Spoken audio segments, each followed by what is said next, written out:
Gravando.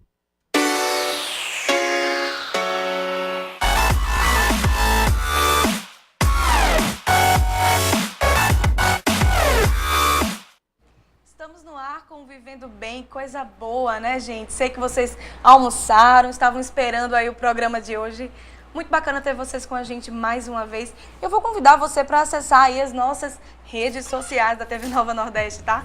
Acesse o nosso site www.tvnova.tv.br, o nosso Instagram, @TV Nova Nordeste, segue lá, acompanha nossos stories e fica mais conectado aqui com a gente, tá? Não esquece de baixar o nosso aplicativo N2 para você conferir aí a nossa programação em qualquer lugar que você esteja. Beijo grande para todo mundo que está através do Facebook na live também. E eu já estou aqui com o meu convidado, que é um cirurgião dentista, Dr. Breno Rodrigues, aqui mais uma vez. Muito bem-vindo. Muito obrigado, Dani. Mais uma vez, né, Dr. Breno? Para tirar nossas dúvidas. Pois é. Olha, o nosso tema de hoje é algo que vem, digamos assim, constrangendo algumas pessoas que observam e que às vezes até passam por isso, né? A gente vai falar sobre o mau hálito. Doutor Breno, qualquer pessoa está sujeito a ter o mau hálito? Então, Dani, essa questão da halitose, né, do mau hálito, vem atormentando algumas pessoas, né? Qualquer pessoa pode ter sim um mau hálito, né? A gente tem que, na verdade, investigar a origem dessa halitose, desse mau hálito, né? Então, está muito relacionado, tá, a má higiene bucal. 90% em média dos casos de mau hálito, de halitose, de fato provém da boca. Então, qualquer pessoa que não tem o cuidado devido com a saúde bucal, com a escovação, com o uso do fio dental, pode sim vir a desenvolver a halitose. E a gente acha que é algo incomum ou que não pode acontecer, mas é mais frequente do que se espera. É bem mais frequente, entendeu? Como eu falei, a gente tem que investigar, na verdade, a causa dessa halitose. Tá? Existe a halitose matinal, tá? Que grande parte da população, de fato, vai apresentar. Tá? É uma halitose mais comum, o mau hálito de manhã, tá? Ao acordar. Mas se esse mau hálito, se essa halitose já está começando a atrapalhar a sua vida social, né? Se durante o trabalho, se durante tá em algum evento, tá num restaurante com algum amigo e percebe que você está falando e aquele amigo está se afastando, então aí já é um caso a se preocupar de fato.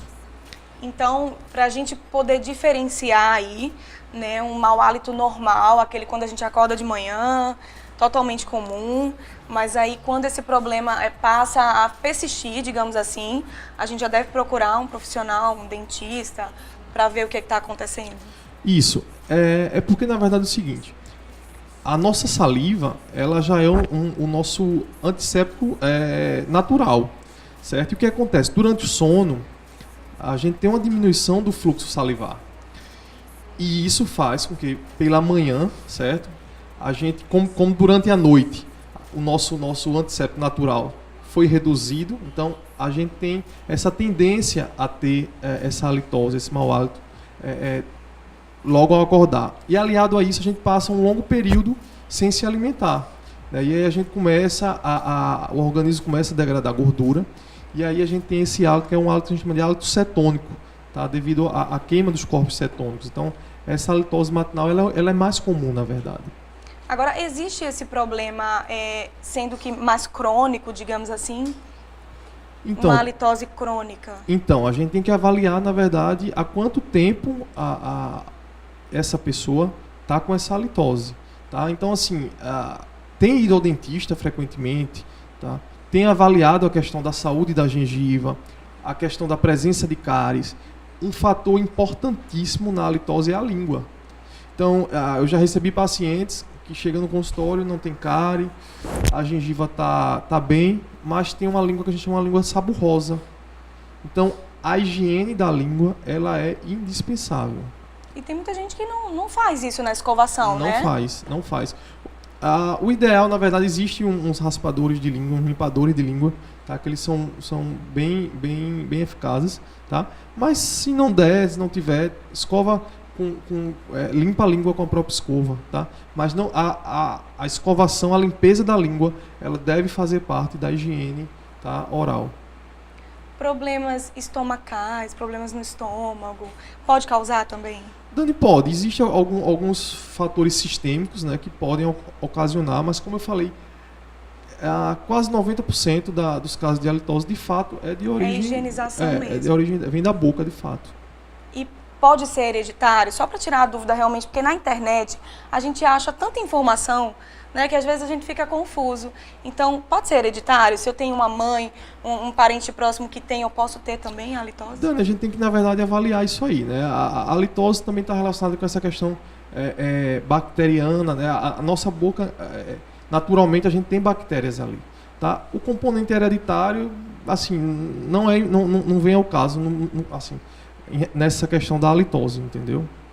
Então, reforçando as principais causas de um mau hálito, escovação, a mal escovação, não é isso? Isso. Principalmente é a questão da higiene, né? A escovação, o uso do fio dental, certo? A limpeza, a higiene da língua, certo? Então, isso é muito importante. E outra coisa bastante importante estar sempre alimentado. Você passar muito tempo em jejum, certo? Então, pessoas que fazem algumas dietas, né? Às vezes bem restritas, tendem, tá, a ter uma halitose. E existem alimentos que podem evitar um mau hálito, digamos assim, colaborar para a saúde bucal? Dani, existem alguns alimentos que, na verdade, que favorecem a higiene, na verdade, como a maçã, certo? Mas não que isso vai resolver o problema da halitose. Tá? Tem casos de pessoas que tentam mascarar essa halitose com chiclete, com cravo. Uma gominha, é verdade. Entendeu? Mas, na verdade, só está mascarando. A gente tem que investigar, na verdade, a causa, né, a base do problema. Mas aí, se eu faço esse tipo de dieta, o jejum, é bacana durante o dia ali, trabalho com pessoas, usar um enxaguante bucal, contribui, é bacana? Na verdade, é o seguinte, algumas coisas vão mascarar a halitose. Naquele momento. Naquele momento, mas não vai resolver o problema, tá? Se o seu problema de halitose for a presença de cáries, se for a língua que não está sendo bem higienizada, isso aí só vai mascarar, não vai resolver, tá certo? Então, assim, a gente tem que ir, de fato, tratar a causa base do problema. Aqueles probleminhas de tártaro podem contribuir tudo também isso, para esse mau tudo cheiro. Isso. A não escovação, a baixa frequência da ida ao dentista, né? Então tudo isso contribui. E fora isso, eu acho que hoje a população, no geral, tem um ritmo de vida bem acelerado. Então, às vezes acorda atrasado, acorda, né, e não se alimenta, e escova o dente muito rápido, e não consegue fazer uma higienização correta, certo? Então, tudo isso termina predispondo mais a pessoa à halitose. Às vezes não tem tempo para fazer essa higienização e quer ter um bom hálito ali complicado. Permanente, aí não tem como. E o ideal, na verdade, é que tente fazer pelo menos as 3 escovações, né? Pelo menos após as principais refeições, certo? Café, almoço e jantar. Não consigo, não tenho tempo, tá? Mas não dorme sem escovar os dentes, certo? A gente já vai passar aí um longo período aí, né? Com essa diminuição da saliva, que, como eu falei, é o nosso antisséptico natural. E aí, se você já não higieniza durante a noite, aí o negócio pode complicar. Vamos reforçar a importância de que se a gente tiver um amigo passando por esse problema, a gente precisa dar um jeitinho de avisar, né, doutor? É complicada a situação, mas eu acho que amigo que está ali próximo quer ver o bem do outro, né? Dani, é uma situação às vezes um pouco constrangedor, né? Mas a gente tem que tentar... Assim, eu até li um estudo recente que dizia que fizeram uma pesquisa e as pessoas que têm um mau hálito, elas gostariam de ser informadas que tem essa halitose. Porque, de fato, dificulta a vida social. É verdade. Né? Então, existem relatos de pessoas que às vezes estão em um ambiente, você está falando, de repente, você percebe que tem alguém ali se afastando. Né? Então, se tem um amigo lá, eu acho que amigo de verdade deve chegar, lógico, de uma forma sutil, né? Mas seria interessante alguma forma de avisar, entendeu? Em crianças, acontece também daquela criança ter aquele mau hálito mais constante? Também, Dani, a halitose, se não tiver higiene, entendeu? Criança também tem a halitose matinal. E muitas não entendeu? querem, né, doutor, escovar. Isso. A mãe tem que estar ali. Tem estratégia que você passa para as suas pacientes, assim, para fazer com que aquele momento, para a criança seja mais divertido, digamos assim? Então, a criança, na verdade, a gente tem que tentar entrar no mundo deles, né? Então, a gente tem que mostrar, tá, com técnicas, a gente costumava dizer na época da graduação, né? Quando a gente pagava uma disciplina chamada odontopediatria, que a gente ia ensinar as crianças a escovar, a gente dizia, a escovação, ela é bolinha por fora e serrote por dentro. E a gente queria dizer o que com isso? Que a escovação deveria ser feita com movimentos circulares, tá? Na região anterior e na região mais de dentro, fazer movimentos horizontais, certo? Isso na linguagem deles? Na linguagem deles. O que eu quero mostrar é que a gente tem que tentar entrar no mundo da criança. Então, mostrar com brinquedos e escovar o dente do boneco, da boneca também, e incentivar ali a criança a saúde já desde criança, já desde pequeno. E também importante nisso é a orientação nutricional, né? De diminuir a ingestão de açúcar. Tá? Isso é muito importante também. E existe uma forma correta também de fazer a escovação, só reforçando, né? Tem gente que fica daquela forma bem, bem forte e acaba tirando aí a proteção do dente, né, doutor? Na verdade é o seguinte, a escovação, tá? Ela não deve... aquela ideia que se tem, a escova tem que ser dura e grande porque vai limpar bem. Não, isso não existe. A escovação, tá certo?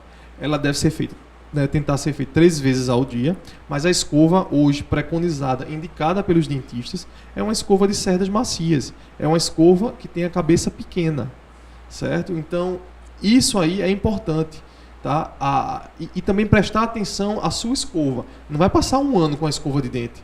A escova de dente deve ser trocada entre 2 a 3 meses, certo? Às vezes até antes, porque pode ser um sinal de que você está escovando muito forte.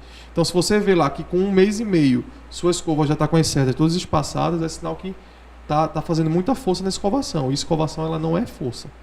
Olha aí, gente. Fica a dica, então, para você que está em casa. Quero agradecer a presença do Dr. Breno. Muito obrigada por ter vindo aqui tirar nossas dúvidas. Você não sai daí. O Instagram do Dr. Breno, eu acho que passou durante o programa. Se não passou, os meninos vão colocar aqui embaixo para vocês acessarem o Instagram dele. Obrigada mais uma vez. Até a próxima, viu, doutor? Até mais. E vocês não saiam daí, porque no próximo bloco a gente vai falar sobre micropigmentação labial. Já ouviram falar? Não conhecem? Então vai conhecer agora aqui no programa, então não sai daí.